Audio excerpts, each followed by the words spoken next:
All right, let's get started. Today, we're going to talk about something that's basically the backbone of India's entire economy, the Reserve Bank of India, or the RBI. Think of it as the brain and the heart of our financial system, all rolled into one. It's what keeps everything moving. So, we're going to break down the 5 crucial pillars that allow it to do its job. So, what is the RBI officially? Well, the textbook definition says it's the central authority that controls, operates, and directs the country's entire banking and monetary structure. Now, I know that sounds a bit dense. The key term I want you to remember is apex bank. Just picture a giant pyramid representing our financial system. The RBI is sitting right at the very top, overseeing everything below it. So, here's our syllabus for today. We're going to understand the RBI's power by looking at 5 key jobs, or pillars. First, its role as the sole money authority. Second, how it acts as the government's banker. Third, as the banker to all the other banks. Fourth, as the economy's thermostat. That one sounds interesting, right? And finally, as the guardian of the nation's wealth. Let's dive into the first one. Okay, our first pillar. This is the most fundamental job the RBI has.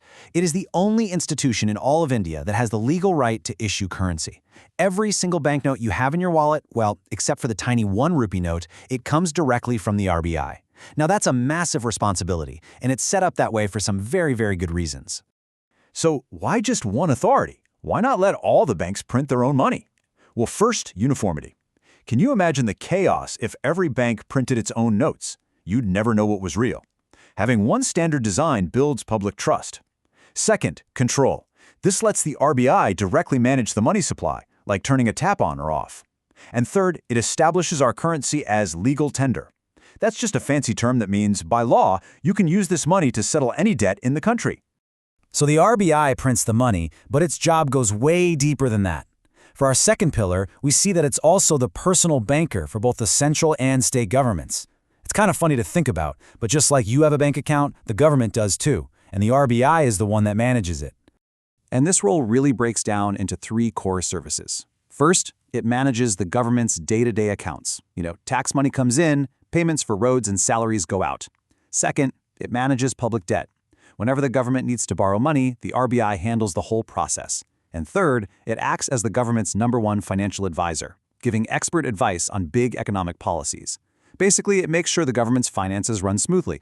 Now, the RBI isn't just the bank for the government, it's also the bank for all the other banks. Think about that for a second. When your local bank needs some help or has to settle a big payment with another bank, where does it go? It goes to the RBI. It really is the banker's bank. And this supervisory role is what keeps our entire banking system stable and trustworthy. It is a huge job, and it's carried out through 3 very specific and incredibly important sub-roles. So first, it's the custodian of cash reserves. This means every bank has to keep a certain percentage of its money parked safely with the RBI. It's a critical safety net. Second, it's the lender of last resort. This is a big one. If a bank is in a major crisis and nobody else will lend it money, the RBI steps in to prevent a collapse. It's the ultimate financial firefighter. And finally, it acts as a clearinghouse, making sure the millions of transactions between different banks every single day are settled correctly and smoothly. Okay, now for what is arguably the most powerful function of the RBI, and it's one that affects every single one of us. The RBI acts as the economy's thermostat. It controls the supply of money and credit to keep things from getting too hot, which we call inflation, or too cold, which is a recession. It's a massive question, isn't it? How can one single institution really manage the financial conditions for an entire country of over 1 billion people? It sounds almost impossible. Well, the answer lies in its ability to influence how cheap or expensive money is at any given time.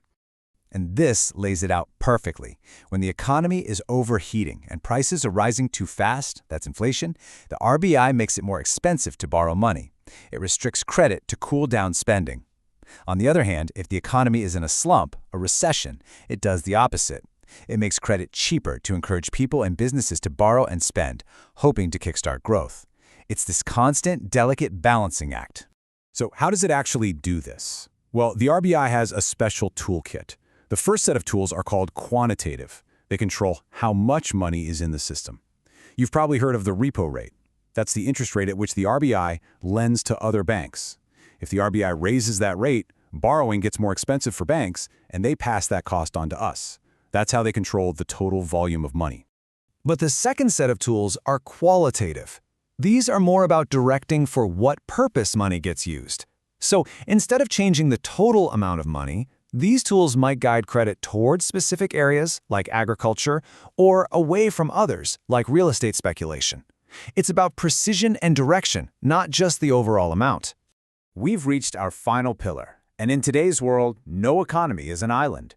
The RBI also acts as the custodian of India's foreign exchange reserves. That's our country's big stockpile of foreign currencies like US dollars and euros, and of course, gold.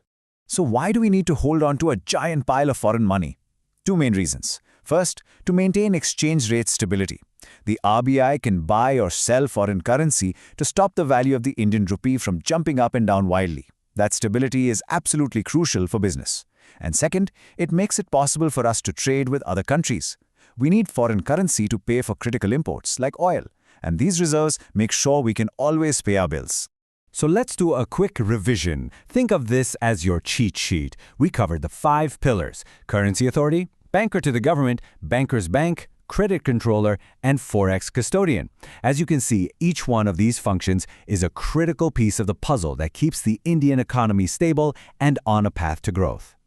So those are the core functions of the RBI. But this whole lesson leaves us with a really critical question. The RBI has this immense power to guide the economy, and its decisions affect every single one of us. But what happens when its predictions are wrong? What are the consequences when the institution at the very center of our financial universe makes a mistake? That's definitely something we're thinking about.